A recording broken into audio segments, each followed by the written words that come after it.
Hello বন্ধুরা, কেমন আছো তোমরা? সকলে আশা করছি ভালো আছো। তো অনেক দিনের পরে দেখা। তো আমাদের এখানে চাষ চলছে, চাষে ধানগুলোকে এবারে বয়ে নিয়ে আসতে হচ্ছে মাথায় করে। তো অনেক কষ্টে কাজ হচ্ছে। তো অনেক দিনে ধরে আমি ভিডিও ছাড়তে পারিনি, তো আজকে ফাইনালি তোমাদের জন্য একটা ভিডিও নিয়ে চলে এসেছি। আমি আজকে আমাদের এই পার্শ্ববর্তী শহরে গিয়েছিলাম, মানে পার্শ্ববর্তী শহর বলতে এই শহরে গিয়েছিলাম। এটা গ্রাম, আমাদের ওদিকে গেলে শহর পড়ছে। তো শহরে গিয়ে আমি দুটো গোলাপ চারা আর তিনটে স্ট্রবেরি চারা নিয়ে এসেছি। ঠিক আছে, এই স্ট্রবেরি চারা কোনো নাম বলেনি, কোনো জাদু বলেনি, বুঝতে পারছি না কী হবে। আমি প্রথমে দাদাকে বললাম যে স্ট্রবেরি তো শীতের মরশুমে হয়। দাদা বললো হ্যাঁ, এগুলো নিয়ে যাও, এগুলো যদি টবে লাগাও, পরিচর্যা করো, তাহলে তোমার স্ট্রবেরি ফল পেতে পারো। তো এই দেখো, স্ট্রবেরির একটা গাছ থেকে এরকম বের হচ্ছে। এর যে গাঁট, এটা যদি মাটিতে লাগানো হয় বা মাটিতে এরকম করে দেওয়া হয়, যে এরকম করে লাগিয়ে দেওয়া হয়, এর উপরে যদি মাটি দিয়ে দেওয়া হয়, এখান থেকে আরও একটা গাছ হয়ে যাবে। এরকম করে গাছ যদি উৎপন্ন করা যায়, আমি তাহলে এরকম করে গাছ করব আর তোমাদের করেও দেখাবো। ঠিক আছে, তো এরকম তিনটে স্ট্রবেরির গাছ আছে আর দুটো গোলাপ গাছ আছে।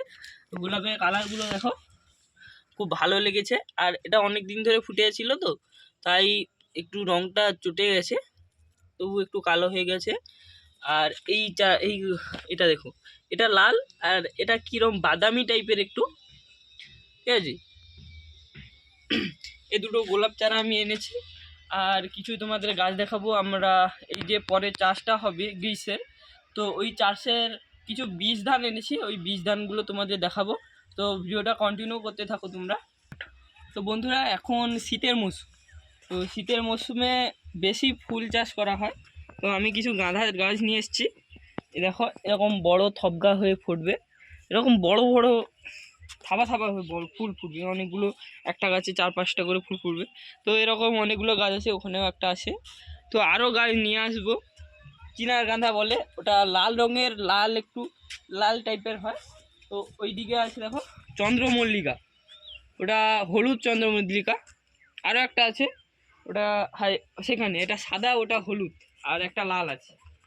দেখবে এখন, ওটা সাদা দেখলে এটা হলুদ, আর এটা লাল হবে, লাল না হলে গোলাপি হবে। তো আমার ভিডিও যারা আগে থেকে কন্টিনিউ করছো, এই দুটো গোলাপ গাছ নয়, আরও অনেক গোলাপ গাছ আছে। একটা পিঙ্ক আছে, হলুদ আছে, সাদা আছে, আরও 2-3টে আছে। তো তোমাদের ওগুলো আর দেখাবো না। তো আসো, এই হলো আমাদের এই বীজ ধান।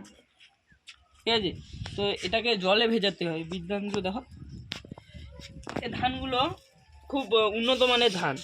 আর এই ধানগুলো খুব মানে যখন আমরা ধানগুলোকে ঝাড়িয়ে কলে কুটে একবারে চাল করে নিয়ে আসি, তখন ছোট ছোট দানা হয়ে যায়। তো এই ধানগুলোর নাম জিরা ধান। এগুলোকে আমরা জিরা ধান বলি, কারণ এটা খুবই ছোট ধান। তো এই ধানগুলো কোয়ান্টিটি অনেক বেশি হয়, মানে এরকম কিছু ধান দিয়ে একটা সিজ হবে। ওগুলো তোমাদের আমি পরে দেখাতে যদি পারি, আমি তোমাদের সব দেখাবো। তো এগুলোকে প্রথমে ভেজাতে হবে, তারপরে একটা গরম জায়গা রাখতে হবে, যেরকম কলা পাতা কেটে কিংবা খড় আমাদের এখানে চাষ হয়, ওই খড়গুলোকে প্রথমে কিছু একটা রেখে ওর উপরে ধান দিয়ে খড় উপরে চাপিয়ে দিতে হবে।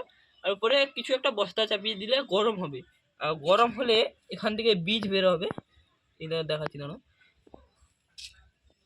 এই যে আগা আছে, এটা থেকে বীজ বের হবে, এরকম বীজ বের হবে। বীজ থেকে এখানে একটা মুকুল, মানে কি বলা যায়, একটা গাছ টাইপের বের হবে, সাদা সাদা গাছ টাইপের বের হবে। তো ওটা পুঁতে দিলে, মানে এটাকে মাটিতে ফেলে দিতে হবে, এবার গাছ হবে। তো এখানে একটা ধান দেখলে, এটা জিরা ধান, আর এটা শঙ্কর ধান। ওগুলো ছোট, এগুলো লম্বায় হবে, যেরকম বিরিয়ানি চাল হয় ওরকম লম্বা হবে না, তার থেকে মিডিয়াম সাইজের হবে। আর এই চালগুলো সব সরু চাল, এগুলো খেতেও খুব ভালো। আর ওই দিকে একটা বীজ ধান আছে, চকচক করছে দেখো, এ দুটো কেনা জিরা, আর ওই বীজ ধানটা কেনা, এটা বাড়ির ধান। তো বাড়িতে যেগুলো চাষ করা হয় ওগুলোই বীজ ধান হিসেবে রাখা হয়। তো ওটা কেনা, ওটা মুড়ির চাল হিসেবে হবে। আমরা এখানে মুড়ির চাল এরকম চাষ করে তারপরে ভেজে খাই আমরা মুড়ি। তো মুড়ি মিলে আমরা ভাজি। ঠিক আছে, তো কুল গাছটার কন্ডিশান খুব ভালো আছে এখন বন্ধুরা। তো বন্ধুরা, আবার দেখা হচ্ছে পরবর্তী ভিডিওতে। তোমরা কিছুক্ষণের জন্য একটু অপেক্ষা করে থাকো, আবার দেখা হচ্ছে পরবর্তী ভিডিওতে।